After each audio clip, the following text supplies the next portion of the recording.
Mike, welcome to the conversation. How's it going, man? Hey Aaron, yeah, really good, thank you. Yeah, how are you? I'm good. I'm good. I'm glad our mutual friend Christine could connect us. It's great to have you here. She told me about you, and I was like, he's really doing all that? No way. And then I clicked on your profile, and I was like, okay, I got to get this guy on because he's on a different level right now. So thanks for being here, man. No, that's what I'm looking forward to. Always happy to chat business, chat ultra running, chat just yeah, general anything really. So no, should be a good conversation. The episodes, yeah. So no one's above or below an intro because we have people from like Stanford aerospace scientists, the generals, the ultra runners. There's no really specific niche. So it kind of just gives everyone insight on who we're talking to.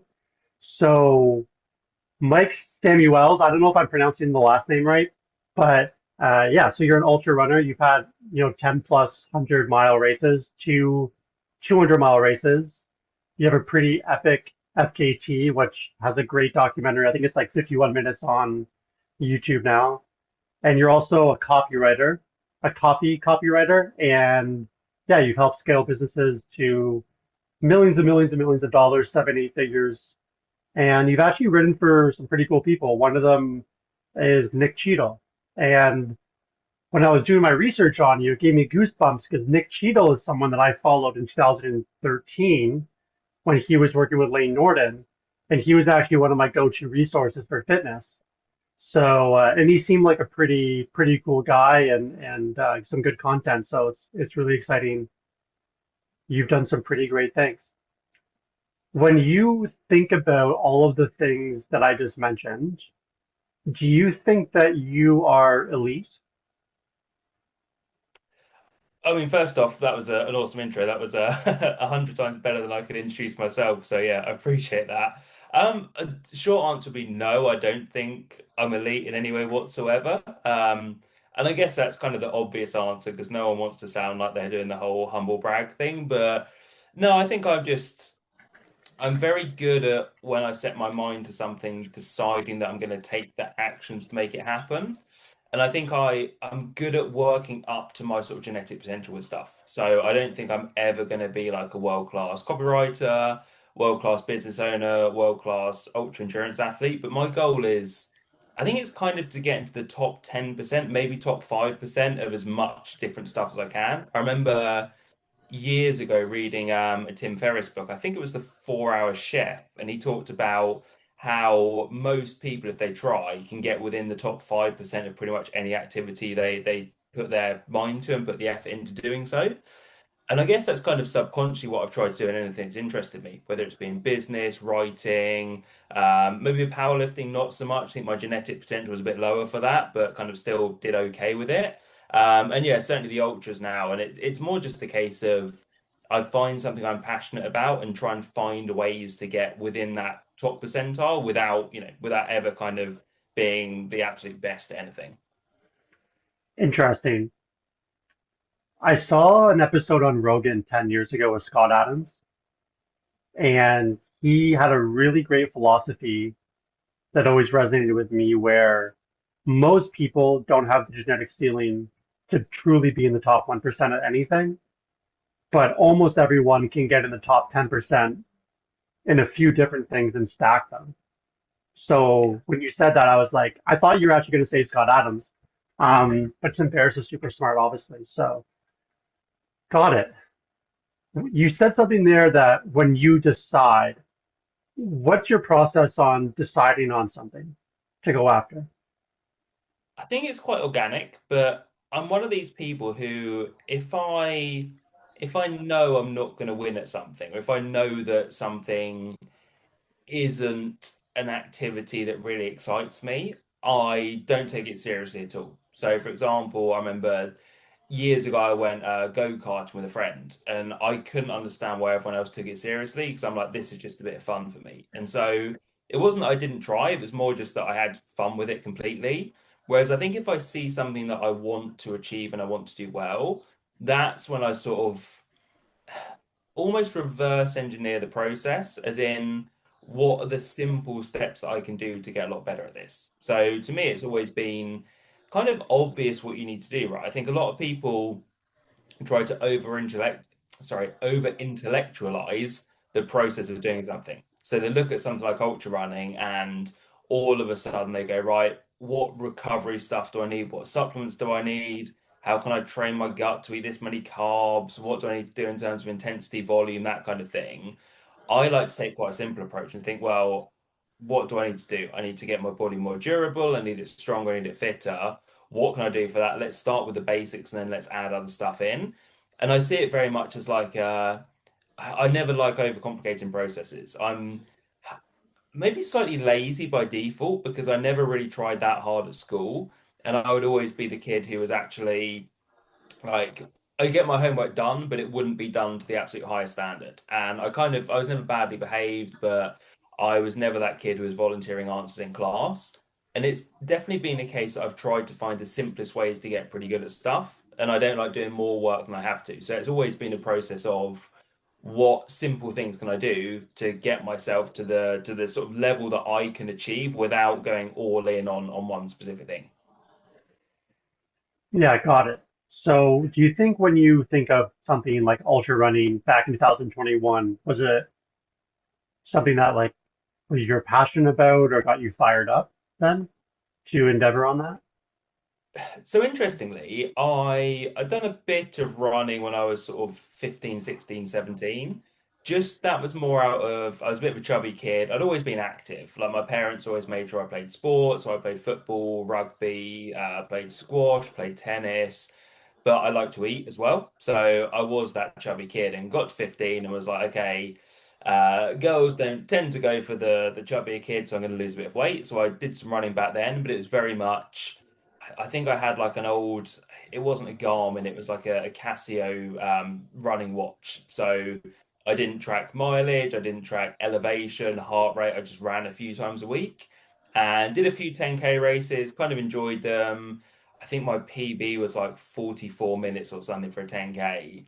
Then when I got to about 22, 23, I got more serious about powerlifting. Actually, probably more like when I got to about 20, I got more serious about powerlifting.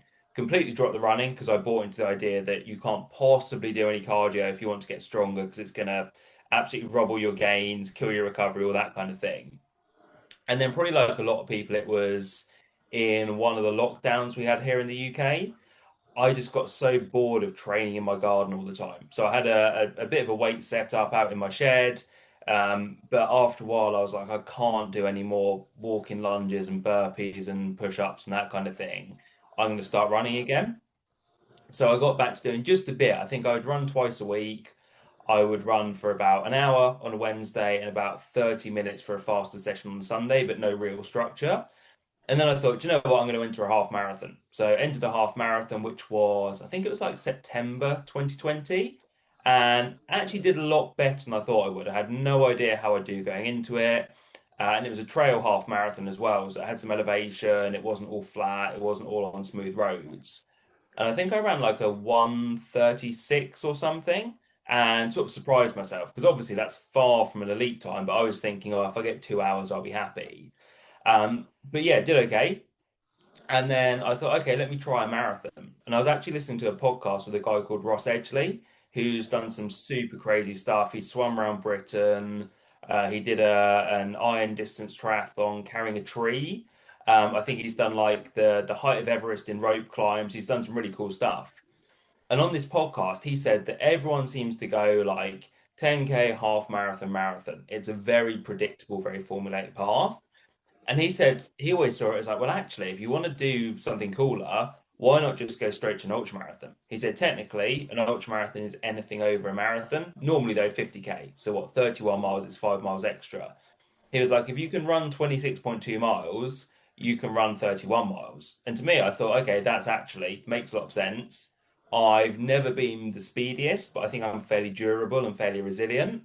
So I went from half marathon actually skipped to 50K and I went to a double marathon. So it was like a 52-mile race. And then basically from there, I think I just got the bug really. I think I just found that without really taking it that seriously, I was kind of okay at it. And it seemed that the longer a race went, the higher up in the field I tended to finish. Like that half marathon, I think I was sort of in the top 20%.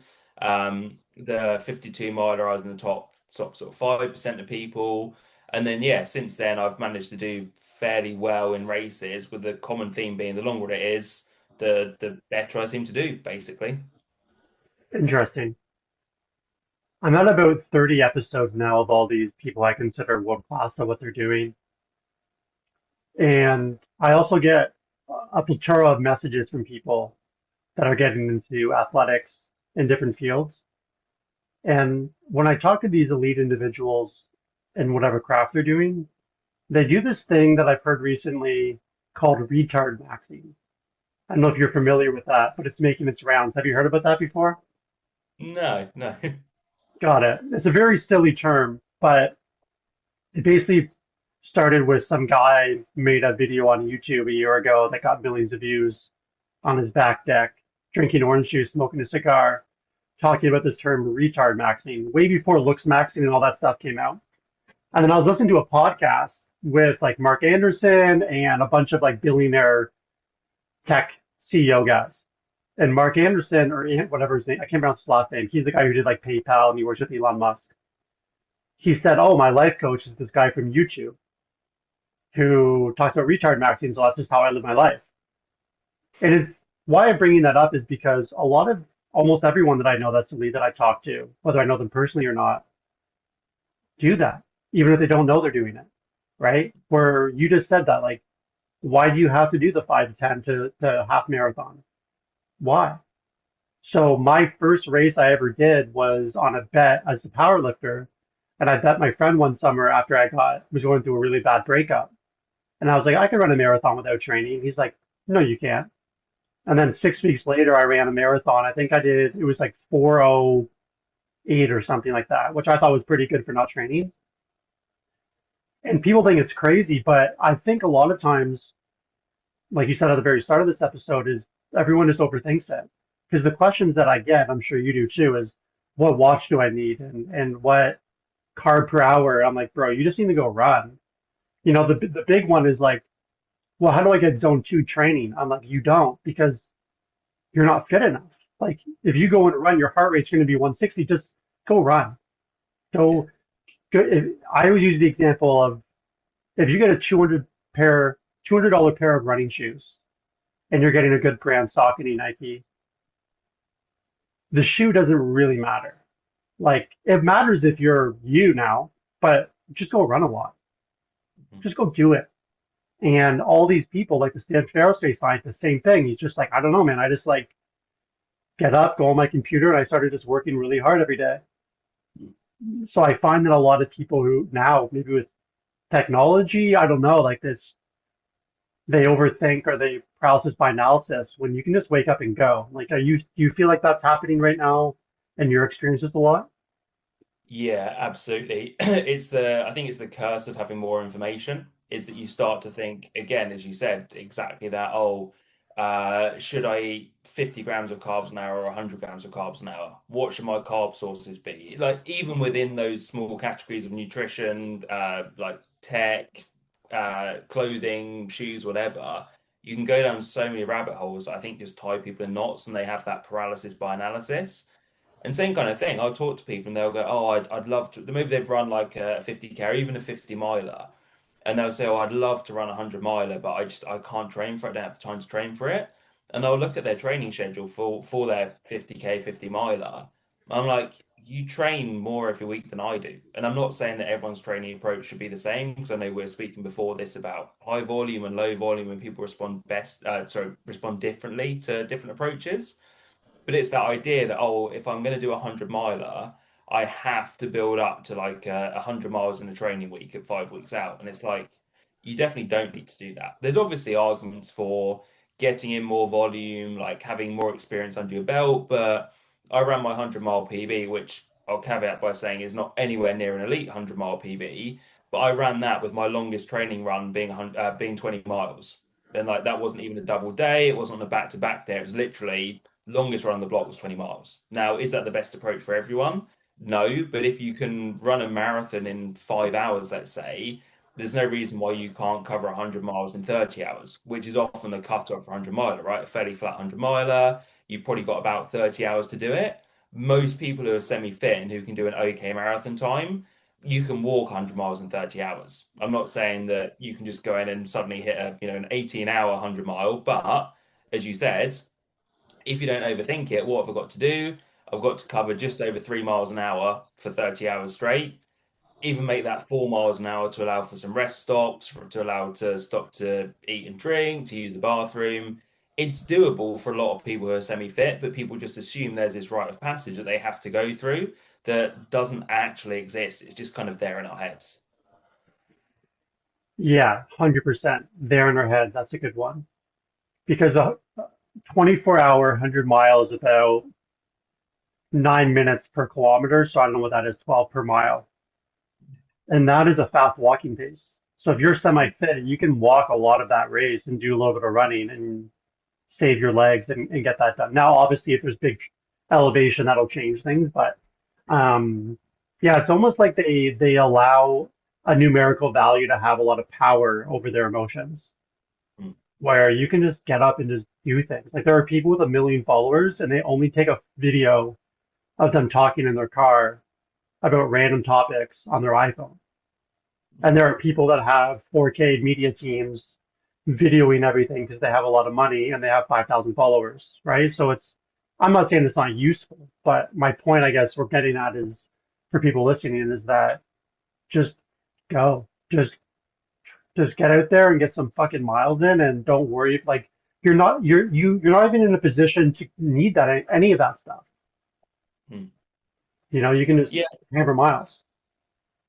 yeah, and it's like people have done so much of this stuff already. It's like running 100 miles isn't a new thing. Building a business isn't a new thing. I find it weird when people say to me things like, oh, I'd love to build a business, but I don't really want to put my face on social media. You're like, social media didn't exist before what, 2007, I think was maybe when Twitter came along and Facebook about the same, maybe. Instagram even later. It's like, how do you think people built businesses before that? Like you don't need so much of this stuff. Like even people who work in marketing, we're often the worst at it. I'm very self-aware that I'm heavily influenced by marketing, but I think marketing convinces us that we need certain things. It's like, oh, if you're going to get into trail running, you need a pair of trail shoes for summer conditions. You need a pair of shoes for winter conditions. You need a road shoe. You need, I don't know, the carbon plated stuff. You need toe socks. You need normal socks. You need a half size bigger for when you're halfway into an ultra and your feet are swollen. You're like,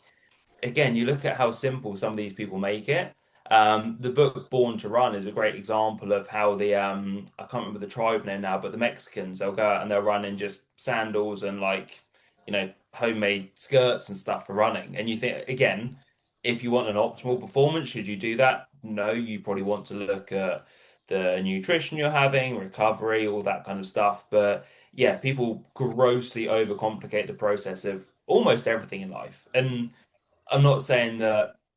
I think it's kind of situation dependent as well, rather, as in, I know that if I wanted to grow my social media, I should do more videos. But I procrastinate on doing that because I think, well, I don't have a ring light yet and I want a better microphone. I'm doing exactly what I'm criticizing people for in one discipline. I'm just doing it in another. So I do think we can be very good in one area and not so much in another.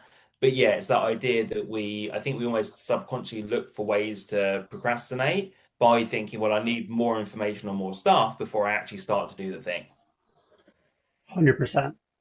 So if someone has a goal of running 100 miles one day, and let's just say for conversation's sake, they're not overweight or anything, maybe they go to the gym a few times a week, just like normal fitness, what would your advice be to get you doing a 100-mile race? I think to make it as simple as possible, and I'll caveat this by saying that I'm not a coach, I have no coach qualifications. I've got a coach myself, fitness background, but yeah, I'm not a qualified endurance coach at all. The biggest thing is probably time on feet because that's what's going to do most people. It's not necessarily the speed, it's not necessarily the aerobic fitness. It's more just the durability to cover 100 miles on feet. So whether you want to put some like some training races in before that, which I don't think would be a bad idea. I know we've talked about not needing to do them, but I think if you feel a bit nervous, you want some experience with putting on a race fest, race conditions, it's not a bad idea. But honestly, I would just try and build up weekly volume that you're spending on your feet. I would get out to the hills, I would hike a bit, I would walk a bit, I'd run what you can, run the flats and downs. But 100 miler, unless you're at the very front of the pack, you are not going to be moving fast.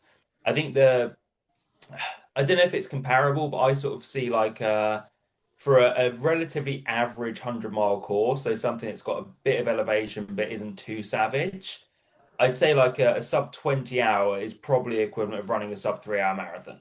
So let's say you're going to aim for like 30 hours. That's probably the equivalent in difficulty of maybe running like a 4 to 4.5 hour marathon. To put it in perspective, that's very uneducated, but that's sort of a comparison that I have in my head. I would honestly just be building up the volume from week to week. So get out a few times a week, ideally sort of 4 or 5 maybe. Mix it up, road and trail. But I think the main thing that make the difference is probably as ultra runners, we generally do our longer runs at a weekend, just building the volume of that longer run or longer, again, we're not even calling it a run, it's a, longer movement session, let's say. And if you could start with a couple of hours in week one, 3 hours in week two, building up to you've got like a 6 to 8 hour time on feet session. Again, I really couldn't care less the distance someone does. Just make it similar terrain to what you'll be racing on. I think people would then go into a 100 miler a lot more confident than they think that they might at the moment when they're thinking about training splits and should I do tempo, should I do intervals, what mileage should I cover? It's very rare that I will ever aim for a certain amount of miles during a session. It's always time on feet because I think otherwise you end up you're going to try and get that session done faster, which means that you always end up working too hard. And actually, for a 100 miler, the majority of your training should be relatively easy. You don't want to be gassing yourself out. As I said, the biggest differentiator will be who's best at spending a lot of time at their feet. Yeah, no, I like that. Because when you use the word, I've never heard that before, that I like is a movement session.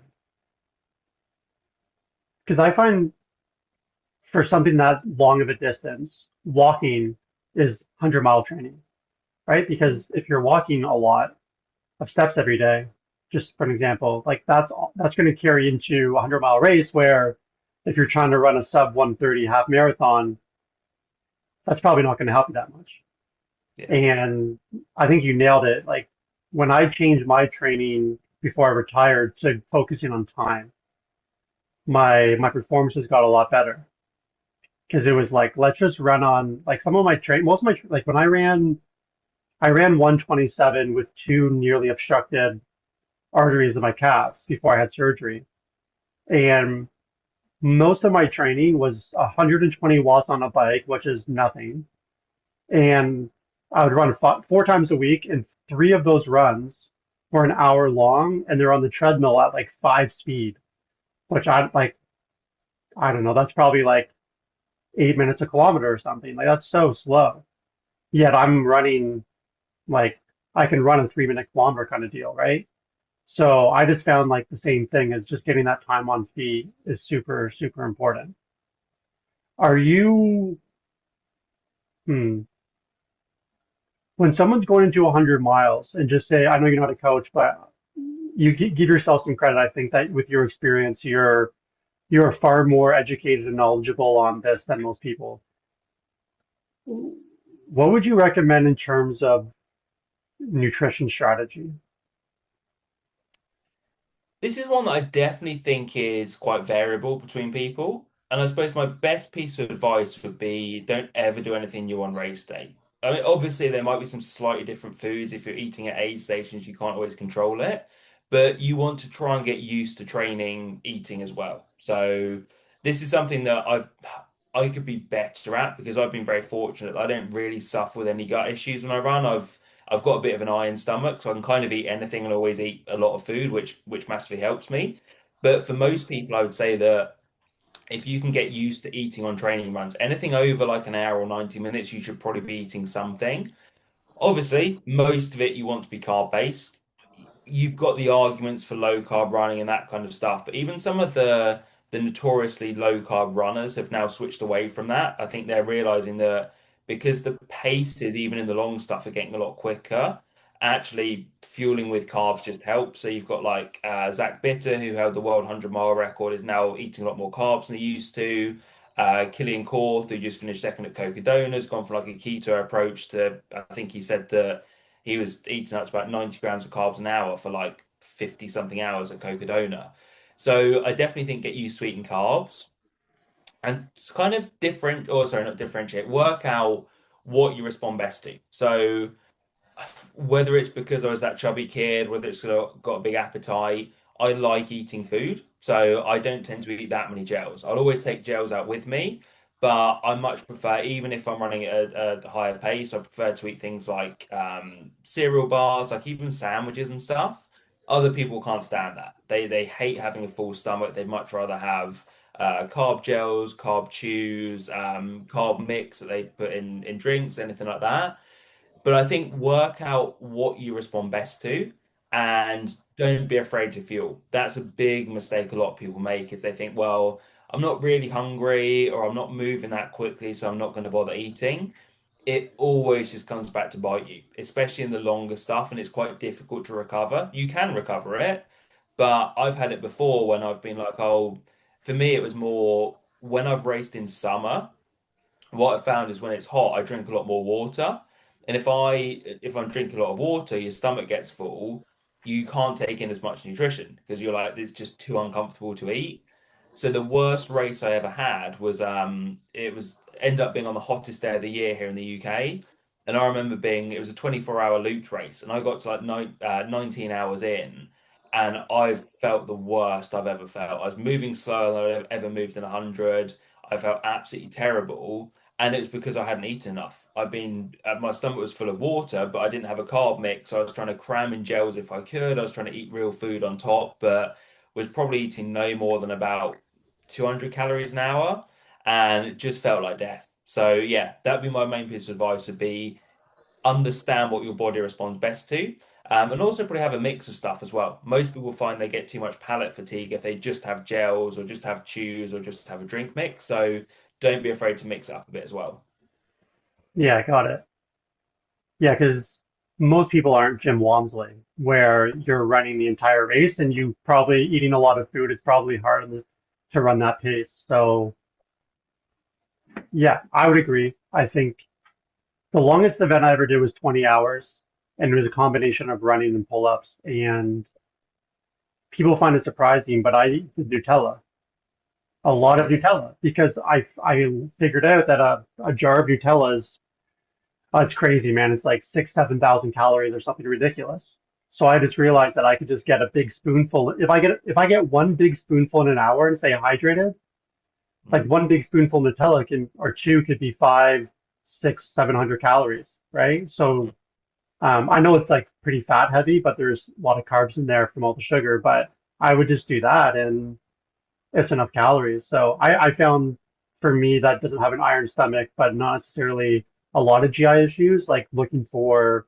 some calorie dense foods as well, is super healthy. Not healthy, sorry. It's not definitely not healthy, but it's super helpful for those distances to not fill my stomach up, but I'm still getting the calories in. So I remember there's a part of the video of the small documentary on it where I was in a lot of pain, and one of my best friends who was helping me that day was literally spoon feeding me Nutella. And people thought it was Yeah, crazy, but I'm like, I ate that whole jar, but that's 7,000 calories. Like that's, yeah, and then when I was doing my pull-ups training, it was doing like sets on the minute, but the sessions would be 5, 6 hours, some of them when I was getting ready for things. And you're going every minute, so I don't have time to eat a full meal. So I just learned like I just bring like a Nutella and hmm hydrate, and it worked brilliantly. So, yeah, that makes a lot of sense. You're on the start line of a 100 miler. They're telling you there's 10 seconds till you start. What are your emotions like? I try and block out as much as I can. I know a lot of people have different approaches. Some make it very emotional. Some people are very much and they have a lot of gratitude around it. Other people they do these races for excitement and for joy and to see new places on foot and that kind of thing. For me, it's much more you're here to do a job, and your job is to get to the finish line in the fastest time that you can. And I think that that's maybe a bit clinical, but my running friends have actually they've got an affectionate nickname for me, which is Cyborg, because when I run, I'm not particularly emotional, like good or bad. It's very much quite robotic in my approach to it. It's kind of run, it's eat, it's get your head down. I don't tend to tell people when I'm feeling good, and I don't tend to tell people when I'm feeling bad. So it is very much like you're here, you've got a job to do, you will get to the end. Your main job is to just see how fast you can do that. What do you find the advantages are for you to stay even-minded? That's a good question. Um, I think I do use emotion as a fuel, but like a lot of stuff, I think you can only use it sparingly. So it's kind of, I almost see emotion like music and caffeine. I don't use them until I need them because I think they're very powerful. But if you line up for the start of a 100 miler and you've got some like drum and bass pounding in your ears or some heavy metal, like whatever gets you going, and you've just downed three coffees, you're going to go off from that start line way too quick. And probably 10 miles in, you're going to feel terrible because you've burnt yourself out. I think I view emotion similarly. I've never really thought through the process before, but I know that the longer I get into a race, the more I kind of allow myself to feel some emotion, whether it is whether it's sort of using sort of other people's criticisms to fuel you on, to use anger that other people have doubted you, whether it's a bit of sadness to like I don't really know how to explain it, but I know that the last 200 miler at the end of last year, my mum had died a few months before, and I'd held a lot of that in. And the last sort of few miles, that all just came out, and the last few miles, just all the physical pain of the running went, all the tiredness I had went because this was like 8 o'clock in the morning. I've been basically falling asleep on my feet. But being able to use that emotion was massively beneficial from a physical standpoint. So I think that not being overly nervous at the start, not trying to get yourself too hyped up, not thinking too far ahead, that just then allows you to not spend that energy there and you can save it till later in the race. Well, I'm sorry for your loss. It's tough. Um, Obviously, I can't move forward without acknowledging that. No, thank you, man. Appreciate it. Yeah, so it's great that you said that because I'm the same way, and that's how I've operated. I think in the past when I tried to use my powerlifting emotions, it failed me miserably. Because I think if you're deadlifting a one rep max, it's probably pretty advantageous to have adrenaline and let that all out to get the job done. And then I would use that for even a half marathon. And I think people mistake the power of conserving energy psychologically and emotionally in long distances. Mm. And, when I watched the start line of UTMB, it's insane. Like those guys are at the front, the best runners in the world, and they're kind of just standing there, ready to go. They're not like hyped up, they're not going crazy. Um, and I think for me, and maybe you could agree with this, is that, and if you don't, it's fine, that the more even-minded you are, the less you're affected by things negative or positive that happen, but you also like don't get a big adrenaline dump or cortisol dump.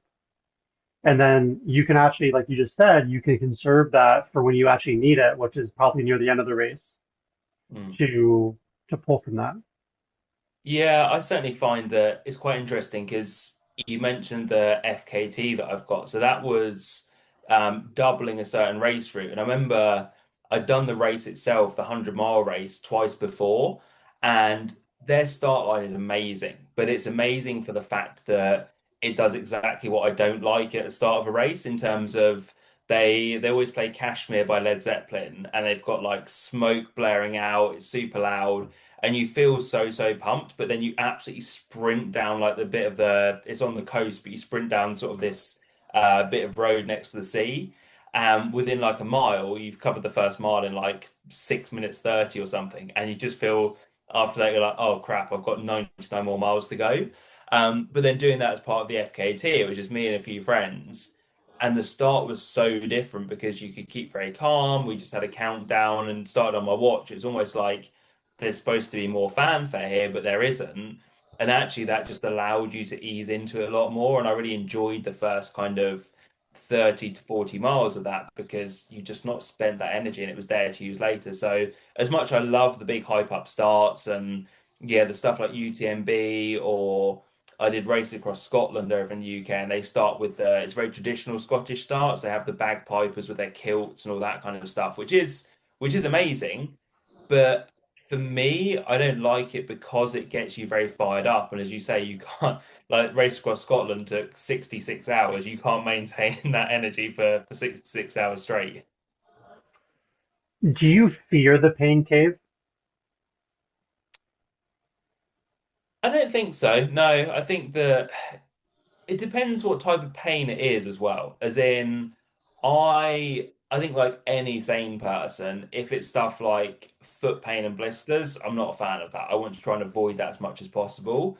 But I do think you kind of get into a flow state when you reach a certain level of maybe pain's not even the right word, but a certain level of discomfort, because I think that your body shuts off a lot of the thinking.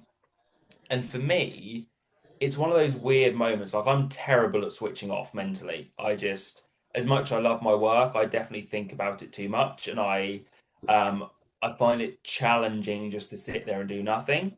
Like I love going to the movies because actually you're forced to not. Yeah, you can't look at your phone, you can't respond to emails.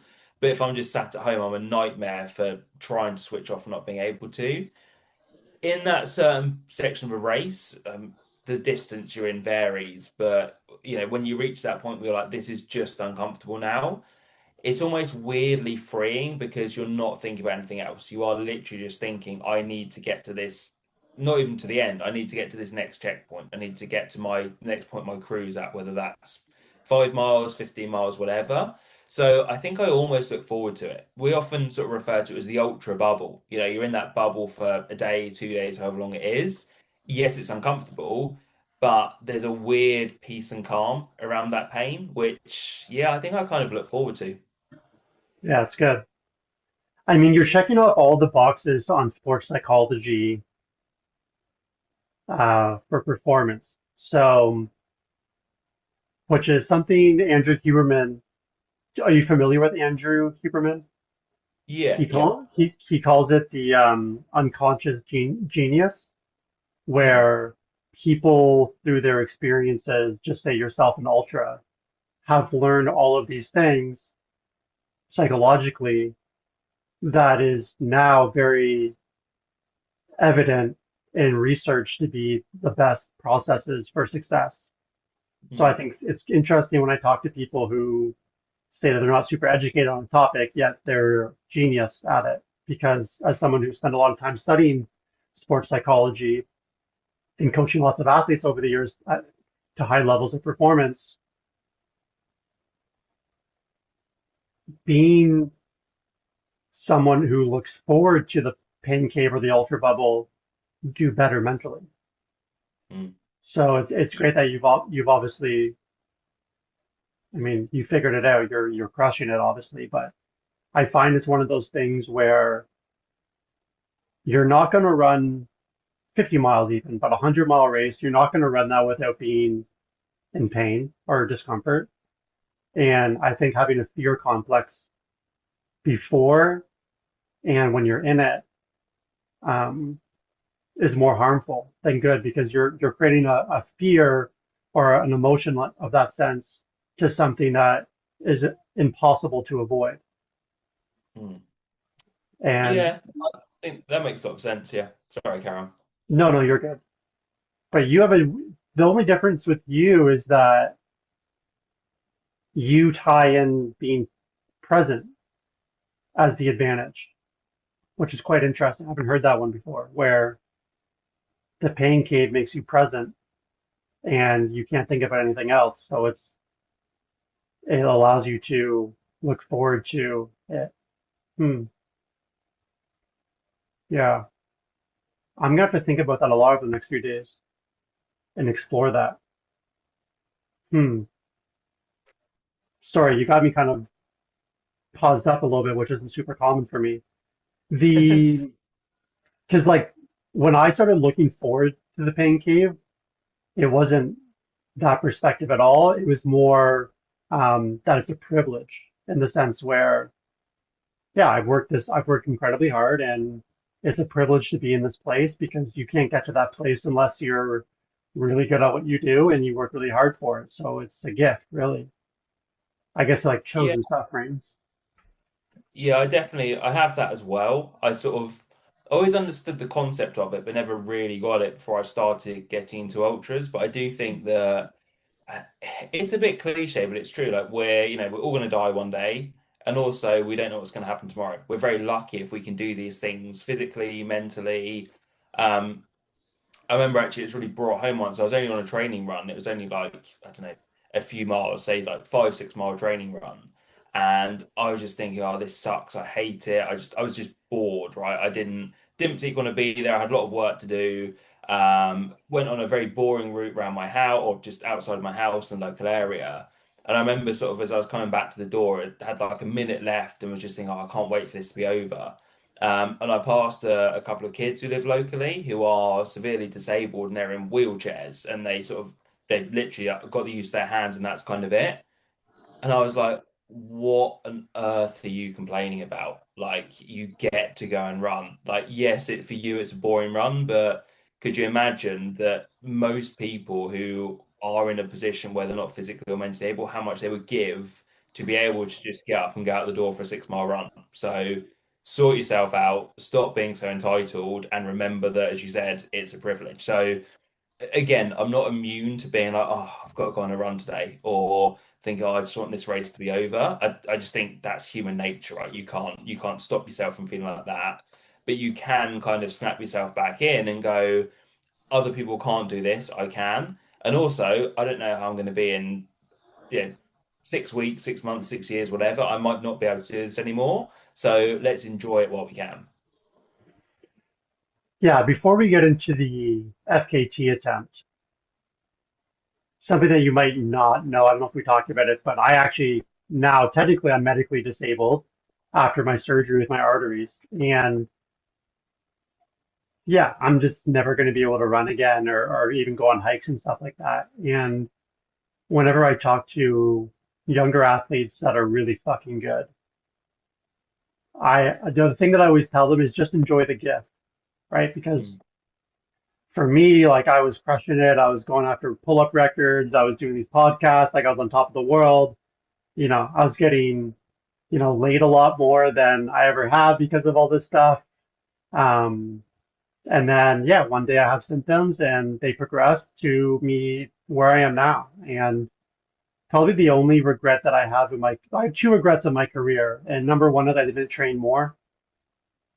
And two, I wasted a lot of moments in complaining or self-pity when I really should have just enjoyed the gift. So yeah, that's a really great point. So this FKT, absolutely mind-boggling. So you did 100-mile race, but you did it twice. Actually, let's backtrack. For people listening, an FKT is something that we have on Strava, to my knowledge, where because Strava is such a huge platform, if you run a certain route, just say in the city you're in, enough people have ran that route that it tracks how many people have ran that route and who has the best time. So you can go after some pretty extreme FKTs out there, 100 mile, 200 mile, 500 mile, and you're basically looking on Strava and seeing who has the best time, and you're going to try to beat that. So you did the 100-mile race that is sanctioned. That's the course that you did, and you did it twice in about 66 hours. Yeah, so the race is the Arc of Attrition, which has actually just been acquired by UTMB. I think this year was the first year it was a UTMB race, maybe last year. But actually no, last year was the first year it was owned by UTMB. But I'd done the race itself before that when it's owned by a company called Mud Crew. And yeah, it's 100. I mean, like anything, they call it 100 miles. It's actually like 103 miles, I think. And loved the race. I mean, loved slash hated it. It's on some quite technical coast path and it takes place in the southwest of England in a place called Cornwall every January. So normally the weather's pretty terrible. You get storms, freezing temperatures, all that kind of stuff. And I've done it twice. Um, did it the first year, I think 2023, I did it, finished in 27 and a half hours. Went back the next year and did it in 23 hours and thought, I want to do something else with this route because I love the route. It goes through some very sort of very famous local towns. There's some amazing scenery, like the coast path down there is just like we've got nothing else like it in the UK, but running the race faster didn't really appeal to me. And also, I didn't know how much faster I could do it. Like maybe 22 hours, but do you really get that much enjoyment shaping an hour off a time? Probably not so much. So I thought, well, what can I do with it? Let's try and run it twice because it had never been done before. As it happens, I announced in a local group that I was doing it because at the time I wasn't sure if I'd have any sort of crew or any support for it. So I put in a local running group. Um, I'm looking at doing this. If anyone wants to come out and run some of it with me, or if anyone knows like where on the route I can maybe stop and get some supplies or wants to come out and support, that'd be amazing. And had a message from a guy called Jim who said, I attempted this like last year but failed. Just to let you know, I'm going to have a go at it before you do. So I was like, that's fair enough. That's my mistake for revealing what I was going to do. So I won't be the first person to officially do it. And as it happened, he ended up doing it. He had much worse conditions than me, but he took about 86 hours, I think. And so then 2 weeks after that, I went to attempt mine. And yeah, long story short, I did it in like 60, I think it was just under or just over 67 hours. But yeah, it's now the official fastest known time for that race route done twice, basically. You're pretty nonchalant about it. I think maybe because I know it's very, very beatable. I ran the first 100 miles in 26 hours and the second 100 in like 40 hours. And so I think that there's definitely someone out there who could probably go and do it.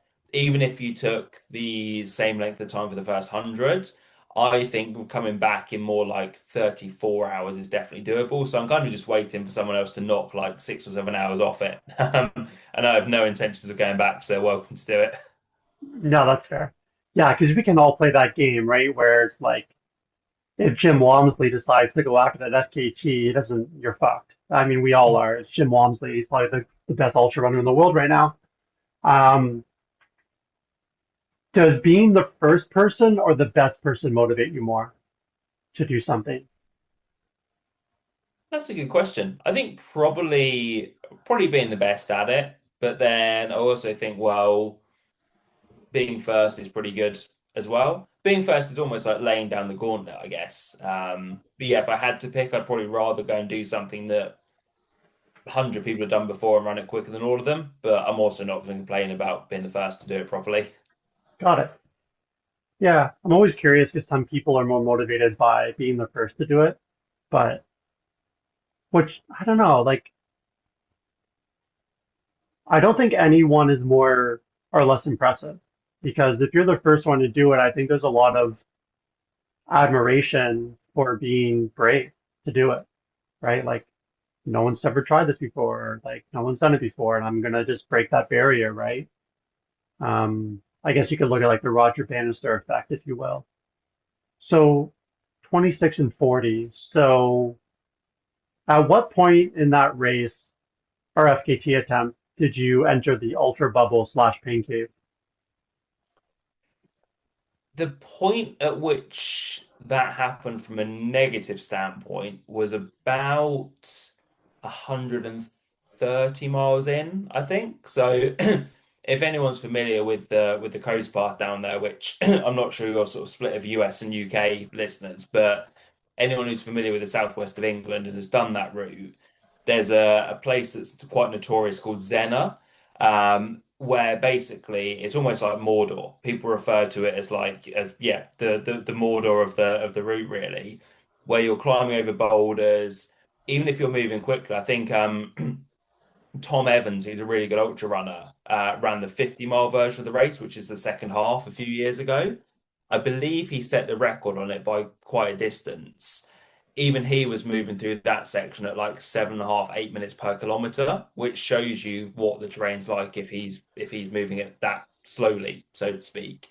It was around there, and I think the mistake I'd made was I pushed my sleep back a bit too far. So I started at 8 a.m. on the Friday morning, did the first 100, or got there by just after 10 a.m. on the Saturday morning, turned around and came back. And I got through till probably about 8 or 9 p.m. before I tried to have a sleep, which was probably a few hours too long. I think if I'd have had a sleep at about 5 p.m., I'd have been a lot better. As it was, I just never recovered the tiredness. And then I had the issue as well that I went to sleep. We had one of my mates had his vans there, sorry, had his van there. And I went to have a sleep and I said, right, I need 90 minutes. This isn't one of those situations where I can get by with like a 15-minute power nap. I need 90 minutes, but it took me about 40 minutes to fall asleep because my legs kept cramping. And so I woke up in that really kind of the danger zone of sleep where you've slept long enough to just about go into deep sleep, but you've not slept long enough to come out of your first like REM cycle. And so I woke up probably in the middle of a deep sleep cycle, which meant that the rest of the night I was just so tired, almost falling asleep on my feet. And I did the next 18 miles after that with my running coach who runs a 2:28 marathon. And I just remember feeling so guilty because I was moving at like about 3 miles an hour with him, thinking this guy's like driven miles to support me. He's basically out on the coast path in the middle of the night because it was about midnight at this point, out for a walk when he'd probably much rather be running. And I'm kind of dragging him around, just, yeah, not, I was terrible conversation. I was just being miserable and, yeah, hardly able to talk and slurring my words. And it wasn't until the sun came up at about 6 o'clock that I started to feel normal again. But yeah, that 6 hours was definitely, that wasn't the good kind of pain cave. That wasn't, I didn't feel at all in a flow state. I was not having fun. Yeah, so that was the point where I was like, no, this isn't good at the moment. What's getting you through that 6 hours? Because that's when I mean most people would quit far before then. But for the average person, they would quit within a minute. I'd say 2 minutes. For a good runner, probably an hour. And for even a pro ultra runner, they could very well quit in that during that time frame. So like what kept you, yeah, what kept you going? I think there's a few factors. One is the fact I'm very aware that it feels like a long time in the moment, but actually it's not really a long time. As in, even if I walked the rest of that, you could walk it within what, 24 hours, maybe a bit longer, maybe 26 hours, 28 hours. What was I doing 24 hours ago? It hardly feels like any time at all. And it's that idea of I tend to do a lot of future pacing. So thinking, yes, this sucks now, but actually, if I throw in the towel and give up, how much more is it going to suck in a day's time? And I'm sat there on the sofa watching TV, eating food, thinking, why did you give up in that moment? You were still physically capable of doing it. And also, there's probably a bit of guilt around it, as in I had, I think, over the whole weekend, about 6 or 7 friends came down to support me. And it's about 4 hours from where we live. And they brought vans down, they kind of followed the whole route. Some of them ran bits of it with me, others crewed, but I was like, they're giving up an entire weekend away from their families and spending their own money. I gave them some money to spend en route, but they've got to buy their fuel. A couple of them gave up days off work on the Friday. I was like, how bad is it if I give up and I've brought all these guys down here to help me with something and I've gone, I'm tired, I'm in pain, I'm going to quit now. So I think sometimes having other people there that you have to do it for, and again, I'm very aware that none of them are going to get angry, right? If I supported someone doing something like that and they said, I just can't do it anymore, I'd be like, totally get it.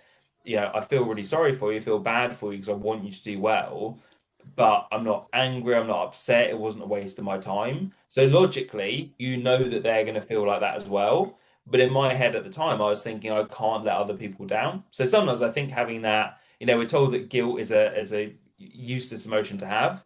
Actually, sometimes guilt helps get you through because you're like, well, even if I don't want to do it, I don't want to let these other people down.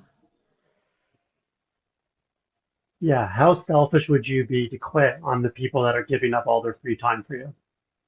Yeah, essentially, time's precious. All these guys have got family. I'm like, yeah, they've given up a weekend with their kids. As I said, some of them have taken a day off work for it.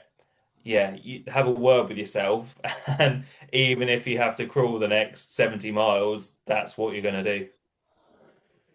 Yeah, it's, mm, I often find things that are cliche in like therapy talk on social media are hoopla to extreme. So what I mean in that is people will say like, motivation's bullshit or guilt's a useless emotion until you talk to someone who's done something significantly elite and you realize like, oh no, there's actually value in these things. There's value in imposter syndrome, right? Like there's when people talk to me about imposter syndrome, I'm always like, no, imposter syndrome is actually like good. And they're like, what do you mean? And then obviously you explain it. But yeah, I think that's a really good one. Guilt. And when you're in that place, are you just trying to find anything that's going to get you there, even if it's like cliche not to do, like guilt and shame and I think so. And probably relates back to some of what we said about earlier in terms of, well, I'm kind of fortunate to be able to do this. And in the moment you don't feel fortunate, you're very much sometimes anyway, in that sort of depressive cycle. You think that you're useless and you're terrible because you should be moving faster than this. But it's almost like having a I can't think of the best analogy. Maybe like almost having a toolbox, right? So you need different tools for different jobs, or you need an array of things to get you through. So it's like, well, sometimes when you're feeling bad, actually that guilt emotion can help get you through. And that only lasts for a certain amount of time. So when that runs out, maybe then you need the gratitude one of I'm actually lucky to be able to be doing this. And then when that runs out, maybe you need the future pacing of this time tomorrow, I could be doing one of two things. I could be sitting there thinking, how cool is it to have finished that? Or I could be sitting there thinking, why on earth did you give up too soon? So having a variety of ways to get you through, I think, yeah, that just helps a lot, right? Because then you don't have to exhaust any one particular avenue. yeah, because being having gratitude and being selfish can actually be synonymous with each other. Because Mm. I remember during my 20 hour where a lot of people volunteered and gave a lot of their time, it's like a combination for me was so basically to put in perspective, I did back-to-back marathons around a 700-meter park, like on a road.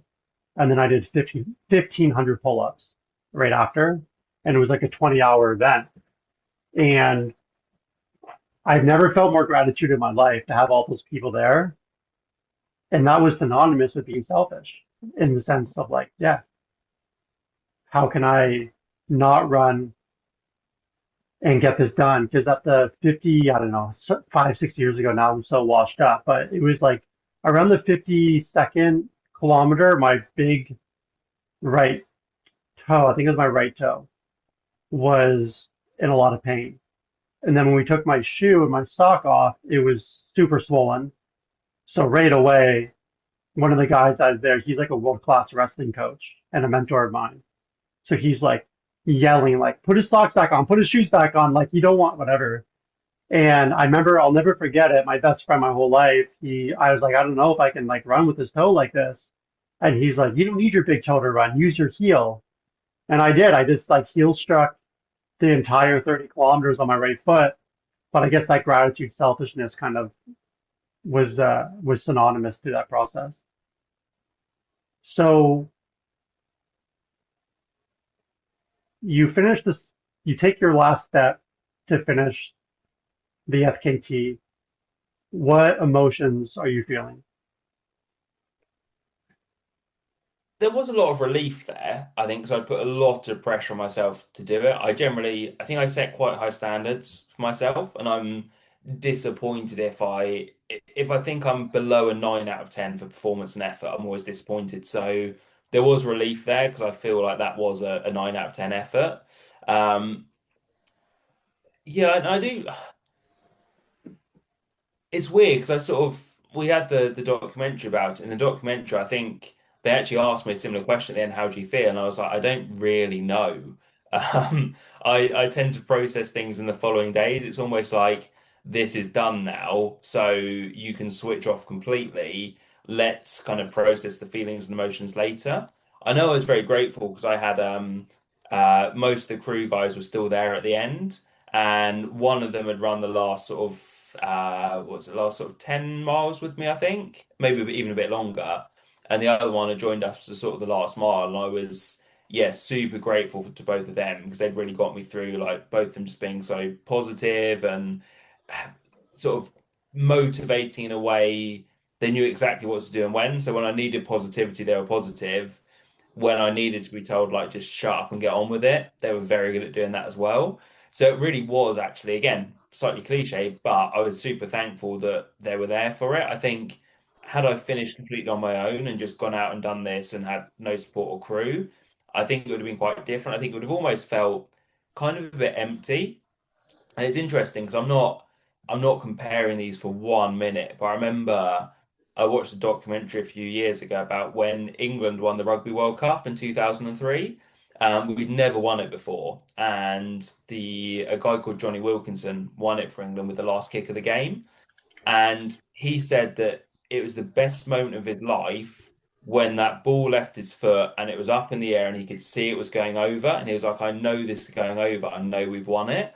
He said the minute that ball went over and the officials blew the final whistle and he knew they'd won, all those happy emotions essentially went, and he was like, right, what's next? And it was like when that ball was in the air was when he felt happy because he could be in that moment and live it.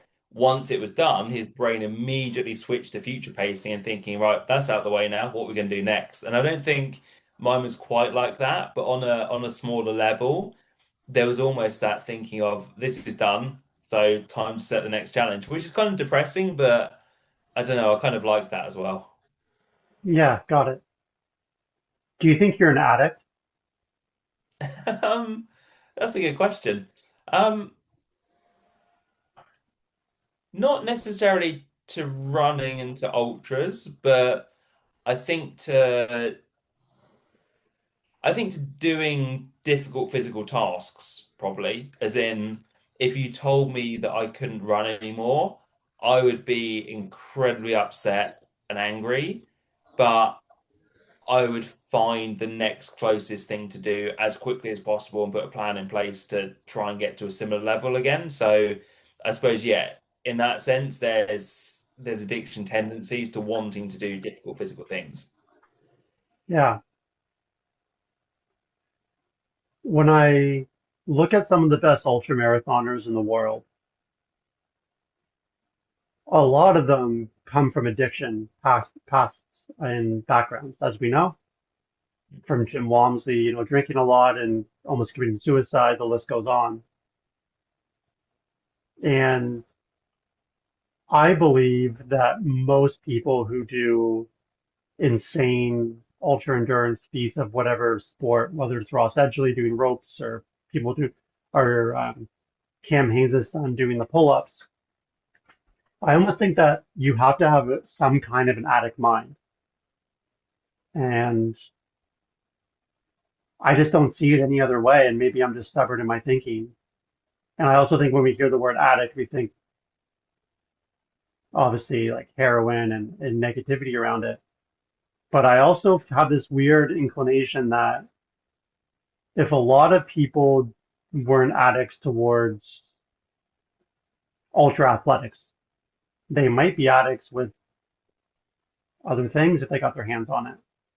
And I think that for myself, having a history of drug abuse in my past, I know I'm very easily addicted to things. And I just shifted, like you just said, how after, if you couldn't run anymore, you would shift to something else. For me, I just shifted being an addict towards drugs to running and the pain of ultra stuff. I don't know. Maybe you think differently, but I just don't. I just can't see anyone doing what you're doing or what I've done or other ultras are doing. They don't have an addiction um, or a mind that's more what's the word? More, um, Like susceptible. yeah, that's the word for addiction because we know some people genetically or biologically are more, they can't eat one Oreo cookie to eat the entire box. So I'm that kind of guy. I can't just eat an Oreo cookie or three, right? Um, yeah, Yeah, because I would agree. when I listen to Yeah. you talk, that's just, I think you're an addict. But again, I say that with respect. Like I really enjoy this conversation and what you're doing, and I just think that you have to have some kind of that in you. Yeah, a lot of the guys who I run with, I'm in sort of an informal running group, but it's got up to, I think we've got about 100 members now in the WhatsApp.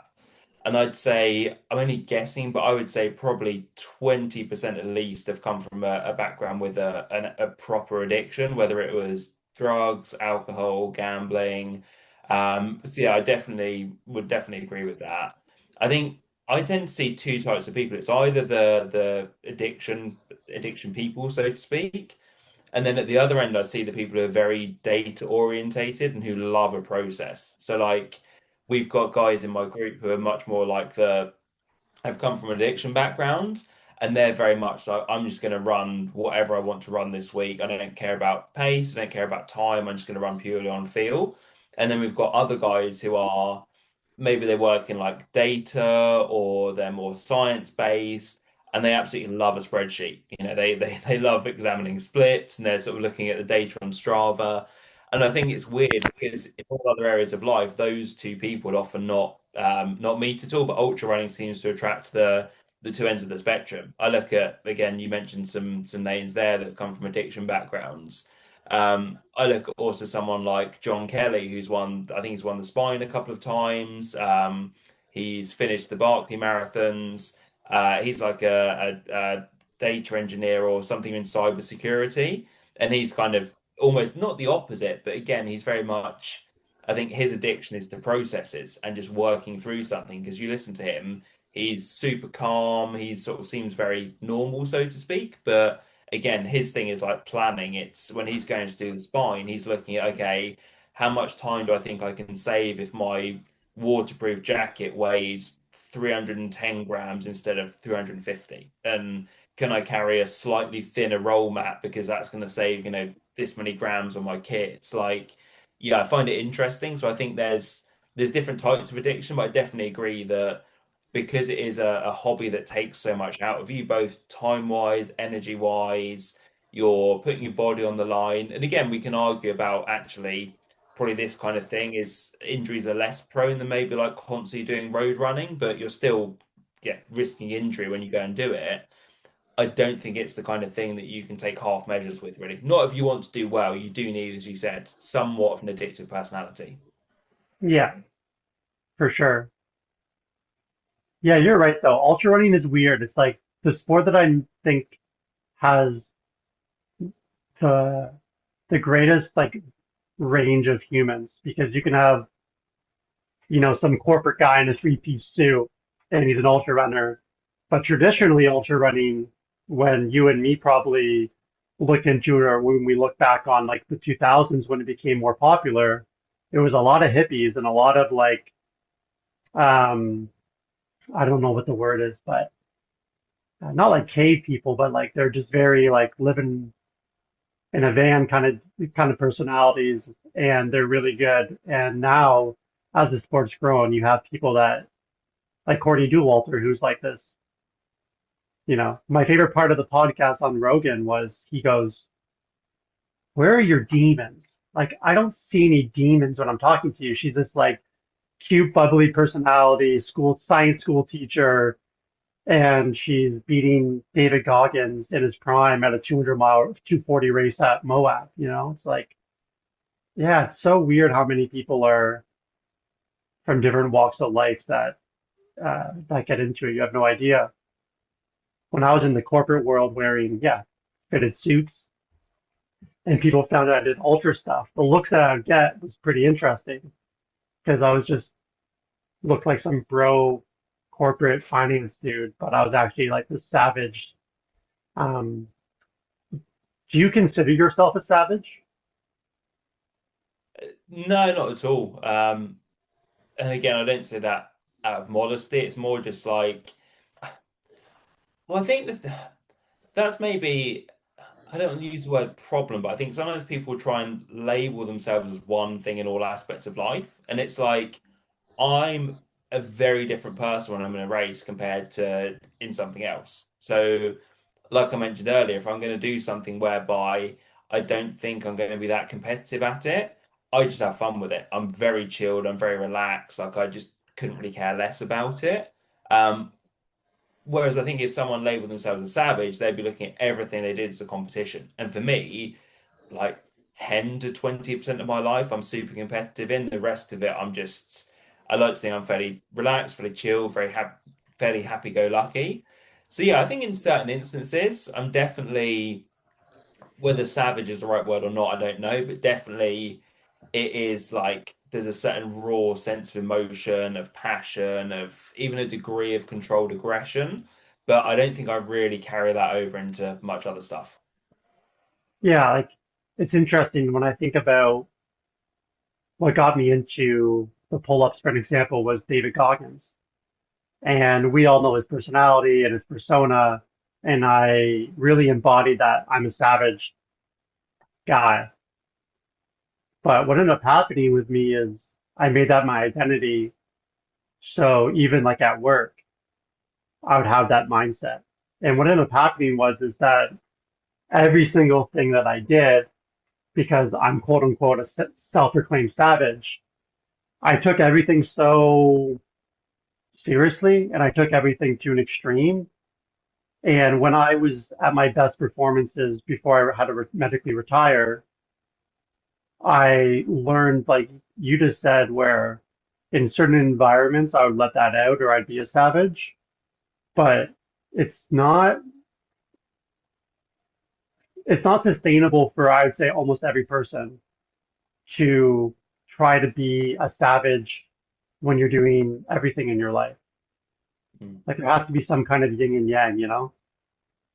Yeah, definitely. It's like my fiance jokes that sort of if um I'll often go to bed earlier than her because I'm much more a morning person, and she'll joke that like I'll go to bed at sort of 10 p.m. and she'll come up at 11 and she'll wake me up when she comes in and I'm very sort of precious about it and I'll moan that I've been woken up and stuff and she's like, you when you do an ultra, you'll go like 40 hours without sleeping, and then you'll just lie on the side of a trail for 10 minutes and you get up and you'll love it.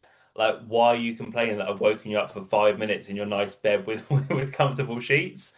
And I think that's sort of the to both our points, it's like you can be two different people in two situations. You can be the person who loves, yeah, not showering for 3 days and being an absolute state and having your feet in bits and, running for 23 and a half hours out of 24 hours.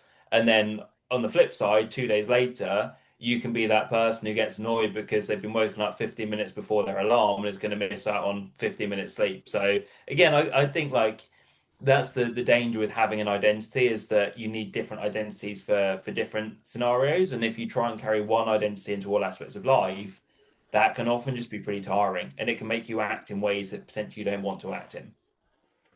Yeah, one of my close friends was JTF2. Do you know what that is? No. That's like I think it's the SAAS for the UK. So it's like the Navy SEALs for Canada. Hmm.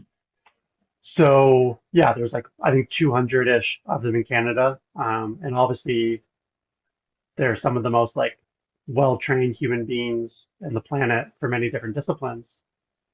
And he had one time when we were texting, and he's medically retired now. And I was like, "Oh, you're soft now in your old age. Like, I'll go beat you up or whatever." And he goes, "Don't like." He's like, I forget exactly what he said, but he's like, "Don't mistaken me that I still can't flip the switch." And I was like, "Got it." He also said that he could have full-blown A's and still kill me. So, but that being said, which I don't doubt. But him and I actually, I'm very grateful for it. When we met, we lived in Ottawa together, and we trained pretty much every other day, I think, for about maybe 5 or 6 months. And it's one of those things where I've learned, like myself, and what I hear when you speak is that it is like a switch because people who have seen what I did and know what I've done think that same thing. Like, why are you complaining that you have to like rake the garden when you're this Mm. guy that can do all these pull-ups and running and stuff? And it's like, I keep telling people it's a switch. Like, it's not, it's a trained psychological switch that I can turn on. And I actually don't, for me anyways, like if I turn that switch on, like it's not a necessarily a pleasant place to be. So I don't want to be raking the garden and turning that switch on. Like that's ridiculous. So if I don't have that switch turned on, I'm not that same guy. Like I'm not able to do um, normal life stuff without complaining sometimes. Does that resonate with Yeah, you? yeah, I'd agree entirely. It's my mum was actually one of the best examples of this. She was everyone says about their mum, but she was genuinely one of the nicest, calmest, kindest people you'd ever meet. But if she felt there was a sense of injustice, or injustice rather, you would not want to be on the wrong side of that. It took a lot to get to that point, but it was like nice for sort of 99% of the time. That 1% of the time, if you pissed her off and if it was like, it was bad service and she mentioned it and it was bad service again, like she told you exactly what she thought. Not in a rude way. You were just like, okay, I'm in the wrong here. And I think having that sort of approach is quite good because then people take you more seriously. You're not volatile and it's a bit like one of the Mark Manson books. He talks about wanting to be known as someone who doesn't give a fuck. But that kind of comes around in two ways. So you can refer to someone as, that guy doesn't give a fuck in quite a casual sense, and like, oh, Mark doesn't give a fuck about much. He's cool, calm, chill, whatever. But then if you do something wrong, it's like, oh shit, Mark doesn't give a fuck, and now you're going to know you've done something wrong. Like if you've done something that's really pissed him off, he's going to go to town and he's going to like, bring everything to you to sort of make it right. And I think that's quite a good place to be because it shows that you have values. It shows that you are someone who is, cool, who's calm, who's collected. But actually, if someone steps over your boundaries, you're not going to mess around. You're not going to be pushed over, walked over, anything like that. So I know that's a bit of a tangent, but I think in the same way, it's like if you try to live your entire life, and as much I love someone like David Goggins, I think living as Goggins would be exhausting. He obviously does it because he's David Goggins, but I see people try and live like that, and I think you can only do that for so long, right? It's bringing that level of intensity to everything in life has got to be pretty tiring. Yeah. I mean, like I said, I'm someone who did try that and it wasn't advantageous outside of athletics. I stepped aside for a sec because you're not going to be able to read this, but this whiteboard here, okay? So Hmm. that's a whiteboard that me and Jordan Donato had. He won a national championship and I coached him in 2020. And we actually were so intense about winning that championship, we moved it together for a year. And we had this whiteboard. And to this day, I think that out of all the people that I've met and trained with, I think he had the best mindset and psychology of anyone. Even my GTF2 friend, doesn't matter. And on this whiteboard, it says, um, care less to focus on the bigger picture. And it was something that he learned at 20. And it's one of those things that I've used in my life and I try to help other people with is that like the goal is to care less about many things. So the things that really actually matter, you can really care and dive all the way in on that. And it took me a long time to develop his psychology on that, but it's definitely, you know, if I don't get everything done in my day, I don't care because I got the one thing that matters the most with the highest leverage done. And I think if people do the highest leverage task in their life or business every single day over the course of a year, and it sounds crazy, but you didn't get anything else done, you'd be surprised at fucking how great you would be and how much stuff you would get done because I realized that when you do the highest leverage task, it often takes care of a lot of other things. But if you're worrying about some low hanging fruit task and stressing about it, it's going to take away from your ability to focus on what really matters, which Mm. is a great segue for the rest of our time into the business world. We don't have a lot of time left, but what got you into the business that you're in? So I think what got me into business in general was just I never wanted to have a boss. Like I did fine at school. I did at sort of in the UK we have main school that everyone has to go to up to 16. I did pretty well with that without having to try too difficult. Without having to try too hard. I was one of these kids who just kind of shows up and applies themselves a bit and generally gets A's. I was quite fortunate like that. And then I got to what we call college in the UK, which is 16 to 18. And I had a bit of a sharp realization there that actually at that level I couldn't coast anymore. So I coasted the first year and didn't do very well in my exams. Pulled it together for the second year and did better by really applying myself. But I'd wanted to go into law and essentially I ended up doing law at college and hated it. I was like, this is so boring. I can't be bothered to remember about cases and remember precedents, all that kind of stuff. And it coincided with getting interested in fitness a bit more. So I thought, I'm going to see about being a personal trainer. And one of those things where you look at it and you're like, oh, this looks amazing. I'll be able to charge like $100 an hour. I'll work between 9 a.m. and 3 p.m. I had plans of moving to London and training in like a high-end gym and stuff, and you know, just training bored housewives with loads of money all day. The reality was very different, as anyone who's worked in fitness will know, in that that's not really how it goes. But I ended up, I did pretty badly for my first year and a half. I lived on my own, I was self-employed, but I think the most money I ever made in a month was like £1,200, which is what, $1,500, I think. All the other months were way below that. But I carried on. I moved back home, moved back in with my mum and her partner, and I started a mobile personal training Sorry to business. cut you off. How old were you when you moved back in with your mom? I'd have been 20, so I moved out at 18 for 2 years, and then yeah, moved back at 20.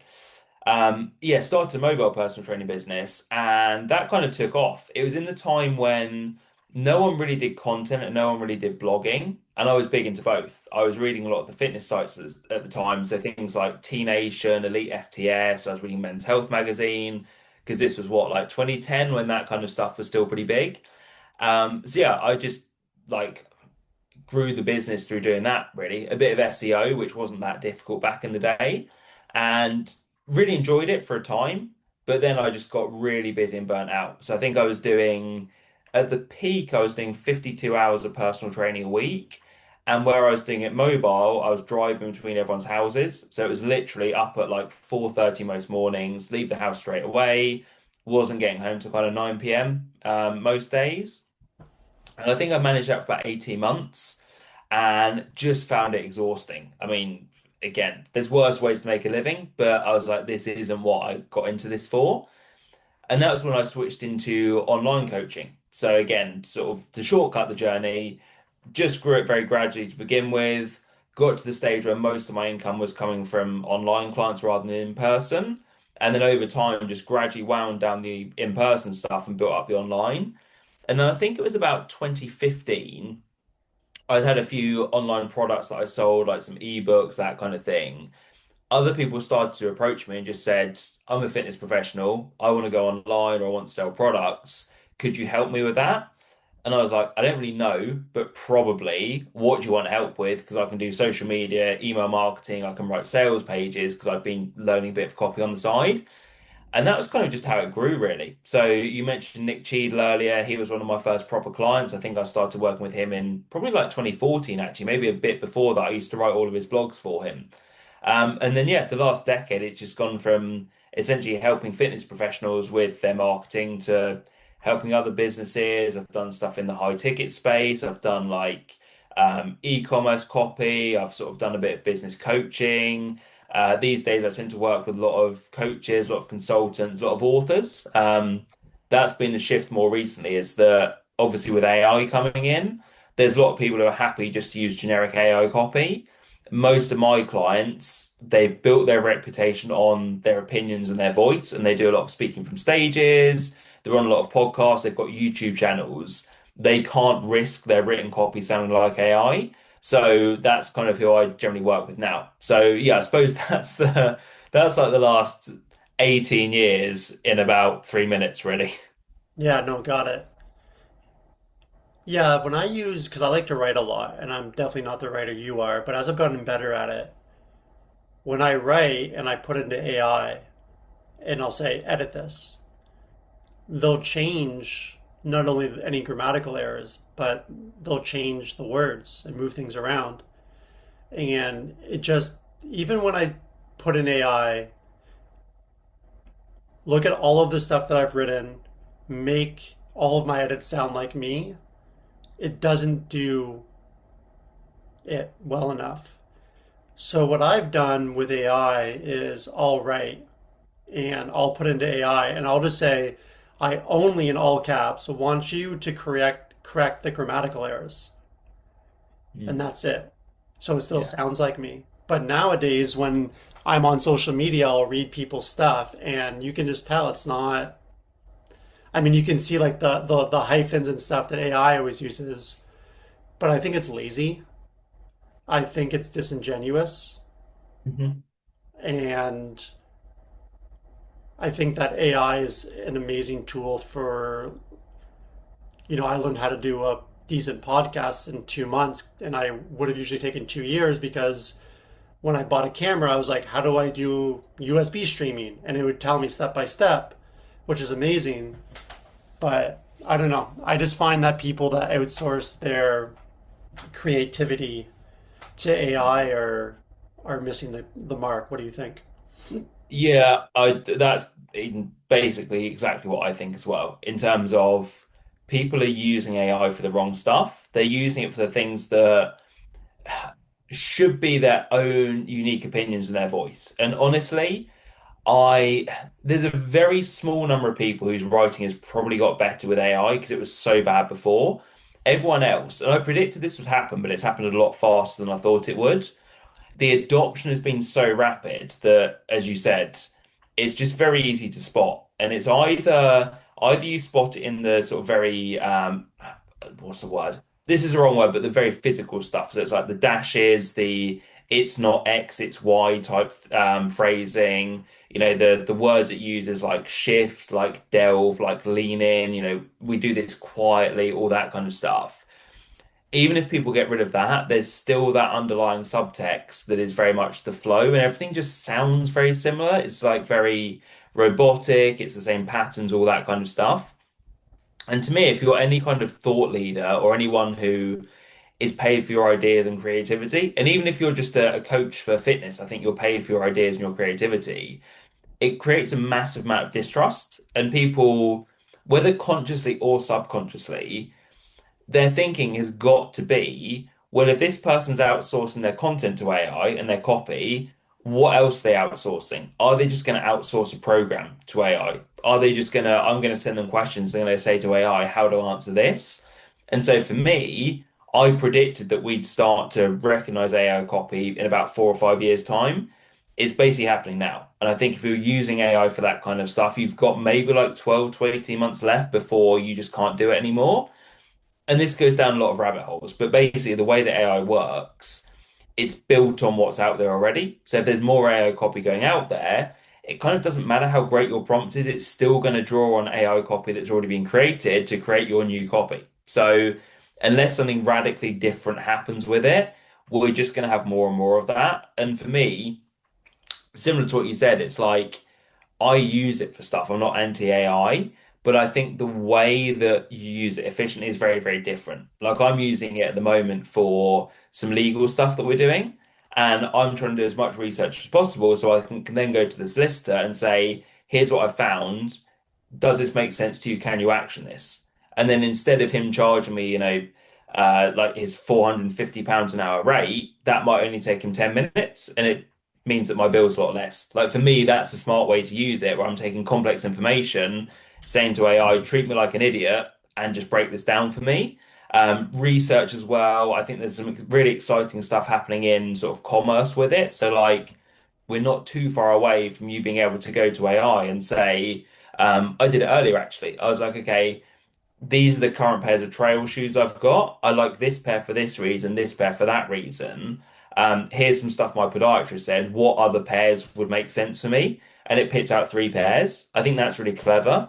The next stage is going to be that AI will integrate with different platforms and different sites where it will then give you that recommendation and say, oh, by the way, I found these three deals for you today. You know, what size you need? Oh, I need a size 10 and a half. Okay, they've got them at this website for that much, this website for that much, this website for that much. Would you like me to order them? And I think that's going to be the big shift with it. And for me, that's where it's exciting. The whole content and copy and personal branding side, I just think it's maybe not dire death, but it's just boring and people are becoming exposed by it. Yeah, I agree. Like some of my clients in the business world, like all have creative ideas and things that we can do and we brainstorm. And then when we're deciding on we're going to use this fitness app, I'll go on AI and I'll put in all the information and go, is there any other apps out there that are in this space that you think might be better for this or good pricing? And then it'll give me options of like four different apps that are really good. And then I look at the information and then decide. But I'm almost using it, like you said, like as a market research tool and then deciding. I'm definitely not just like AI says use this app, I'm going to use that app. But it's almost just like a background feedback loop on what I'm going after, and then I can kind of decide. But I feel like people that can only be good at this business world that we're in because of AI, it's going to be short-lived because everyone has access to AI. So everyone can just do that.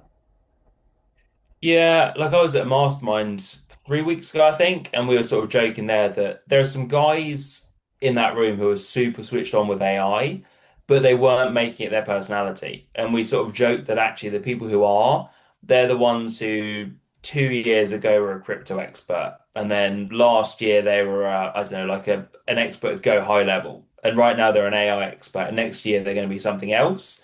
And that's because the actual technical side of it moves on so quickly that I wouldn't say I distrust people, but I think, as you said, it's like how long can you stay an expert for before actually what you do just becomes commoditized? So yeah, I love AI for some stuff. I think market research it's great. Like I started with a new client about a year ago and already knew quite a bit of his work, so I knew his sort of his viewpoints, his tone, that kind of thing.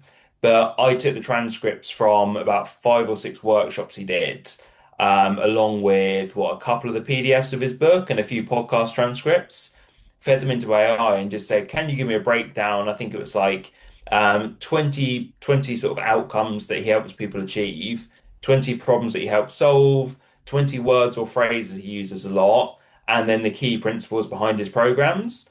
And all of that took me about, 40 minutes to gather everything, about sort of 10 to 20 minutes to go through the outputs. It was an hour's work that without AI would have probably been 2 or 3 full days. So for that, I absolutely love it because I think, yeah, that's actual strategic use of it where you're using it to win back time. You're not using it to just outsource your thinking and turn off your brain.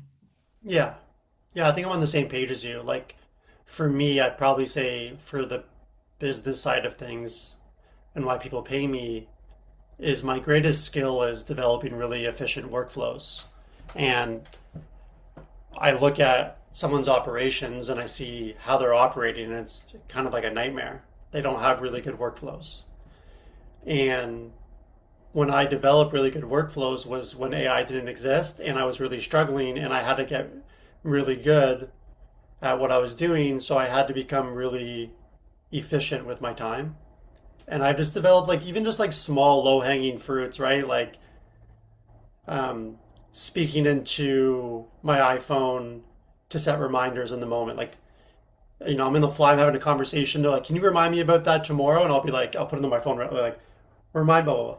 But if I'm using solely AI for like helping someone's workflow, like they don't know the person, their emotions, their temperament. There's so many things that it's missing, and I think like we're getting to the same conclusion that it's good for market research to save you time. It's good to put your ideas in to see if you're missing any blind spots. But I think that people who don't have that knowledge or skills and they're only using AI, everyone's going to get the same kind of structure or system, and it's going to be, I would say, well, it'll be more efficient than what they're currently doing, but it's not going to be as efficient as someone who's actually done it themselves in reality, who's coaching you. Yeah, and I think people confuse efficiency with effectiveness sometimes. Like just because you can do something faster doesn't mean it's going to benefit you more long term. It's like you definitely need that base sort of understanding of, in my domain of marketing, of biopsychology, of persuasion, to know if what you're getting from AI is any good. Like if you don't have that, we're seeing a generation, I say generation, it's been like a year, but a lot of copywriters come through now who the stuff they put out sounds okay. Like they've learned the AI tells, all of that kind of thing. But I look at it and I just think there's no unique mechanism here. Like you've not understood what level of awareness the consumer you're writing to has. You've not entered the conversation there that's already in their head. You've not looked at proper market research. You're not phrasing it how they would phrase it. But more so, it's just like the whole positioning level is wrong. You're saying stuff that's already been said. And again, AI can only come up with stuff that's already been done. It can't come up with brand new ideas. Whereas a really good copywriter and a really good marketer in general, what they're paid for is those new ideas, right? Combining stuff. So even if you use AI to do a bit of combination, you say, look, I've got this idea about this product. I want to weave in something from here, this other product idea, whatever it is. Unless you have that base knowledge, you're not even going to know to ask that question or to put that prompt in. So I think again, use AI, but if you don't have that base sort of understanding, it's like you can't ever get good output. Or if you do, it's going to be purely by luck. Got it. For fitness, I guess, influencers in that space online, what would be your advice? Just say they have a good following, we'll just say at least 100,000 followers or more, but they're not making money. What's your, I know it's hard in a few minutes, but what's your biggest piece of advice for them to start monetizing and making money? The big thing is that most of them aren't doing anything different. They're doing viral reels, hopping on whatever the trend is. They're posting stuff that gets engagement because like they're hot or they whatever, like they're strong, they're ripped, they've got massive glutes. Like I don't know what people like, but all that kind of stuff. And when you look at actual marketing, what are the products that do the best? It's the products that are innovative and unique. Doesn't matter if it's a physical product, a coaching program, high ticket, low ticket, whatever. It's that whole idea. And I'll always direct people back to probably the best book on marketing ever, which is Breakthrough Advertising, which is a bit of a read. It's pretty chunky. It's not kind of a basic book, but it talks about levels of marketplace awareness and marketplace sophistication, which if you don't understand those, it's like you're just kind of taking guesses at your marketing. So most influencers from what I see, they're all selling the same stuff, like a 12-week transformation, a 6-week shredding program, join my app. And it's like, okay, but you've got nothing to differentiate you apart from what you look like, what you sound like, what you post. There has to be something unique in that program and the mechanism behind it in order to actually appeal and to sort of achieve more than just sales from people who would buy anything you put out because it's you. If you want to really level up, then you need that uniqueness behind your product, which again, I've like covered that in 30 seconds. It's a topic that could be, you could talk about for weeks, but it's that fear of creating something that's unique and just putting out something the market's already seen. That's a big thing that's holding most people back. Got it. Yeah, because as we wrap up here, I find when I look at a lot of influencers just to see what they're up to, and the ones that do really well, um, I call them like $1 million influencers. So they're bringing in $1 million a year or more in gross revenue. They're very good at starting their posts or stories when they're talking on speaking to what is the more unique value. And again, you know more about this than I do, but sometimes people will make these posts and they don't like join my app or link in bio, but it's like, but what value are these people getting? Like, because if they don't feel like they're going to get value from X, it's simple psychology. They're just not going to buy into it. Mm. Um, and the ones that like Lean Beef Patty or Chris Bumstead, the ones that are doing really well are like really hammering home on like this is the value. Like the value of doing this is XYZ, and that value happens to be a gap in someone's life or what they're trying to get after. Would you agree with that? Yeah, I think that it's one level to sell something based on the fact it's you selling it, and I'm big on personal branding. I think that even big companies that are much more based around the logo and the product, they need to start using more personal branding. But influencers do that well already. The next level for them is actually, yeah, that uniqueness behind the product. It's like, what identity am I buying into with this? What am I getting from this specific program that I'm not getting from the hundreds of others I could potentially buy? Is it the fact that obviously, we're pretty much also in the same outcome with fitness influencers. Basically, you want to look better naked, whether that's lose fat, build muscle, or combination of the two. That's the thing. But what else are you bringing to the party? Is it the fact that you combine that with a certain psychological mindset shift? Is it the fact that you do it through a particular type of training, a particular type of dieting, anything like that? And there's so many variations you can use.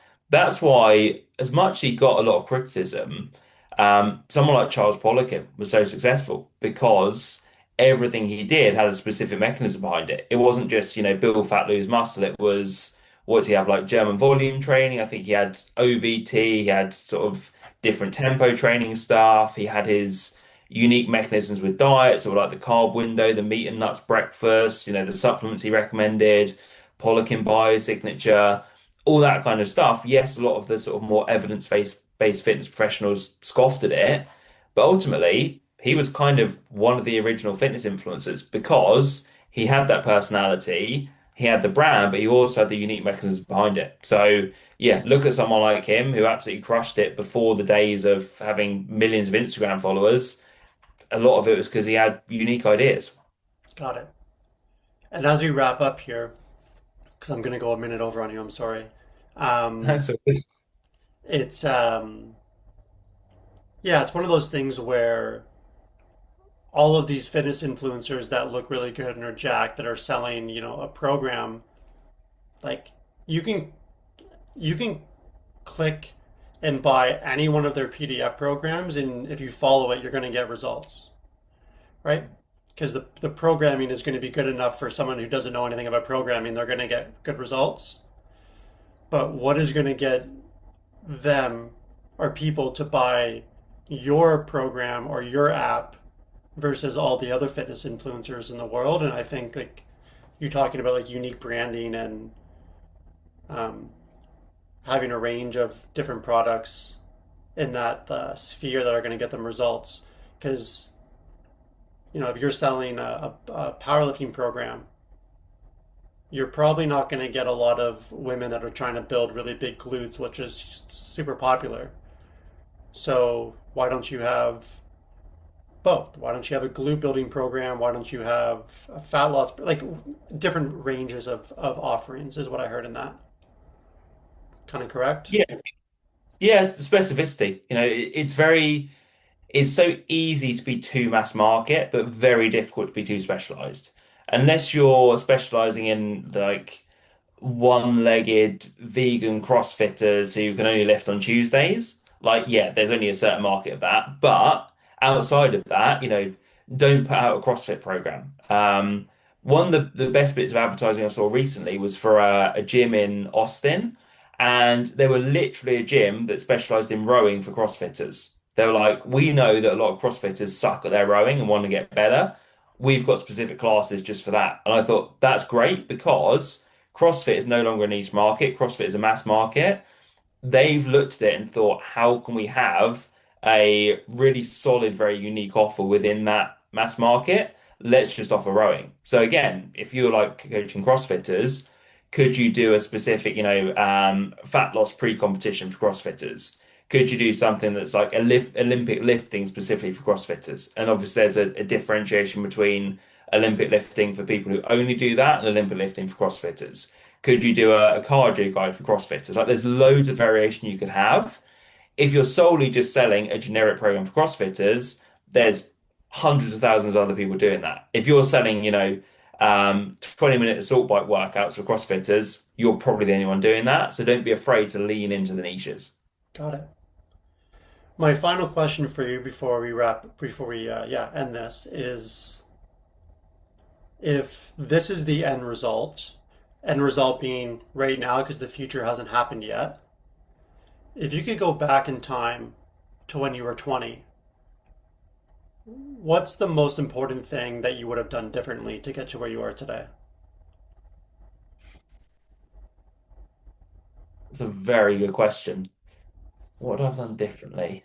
Um, Probably don't be so worried about pleasing other people. I'm definitely wired as more of a people pleaser, and sometimes that's meant prioritizing other people's work or tasks or feelings over my own.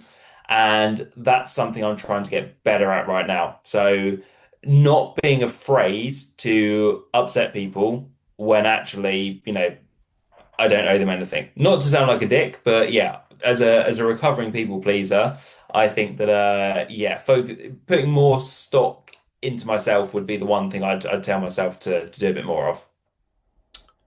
Well, everyone, this is Mike Samuels, the incredible ultra runner and business mind. I hope everyone enjoyed listening, and hopefully we can do this again. Thank you for coming here. No, not at all, man. I loved it. Really good conversation. Thank you.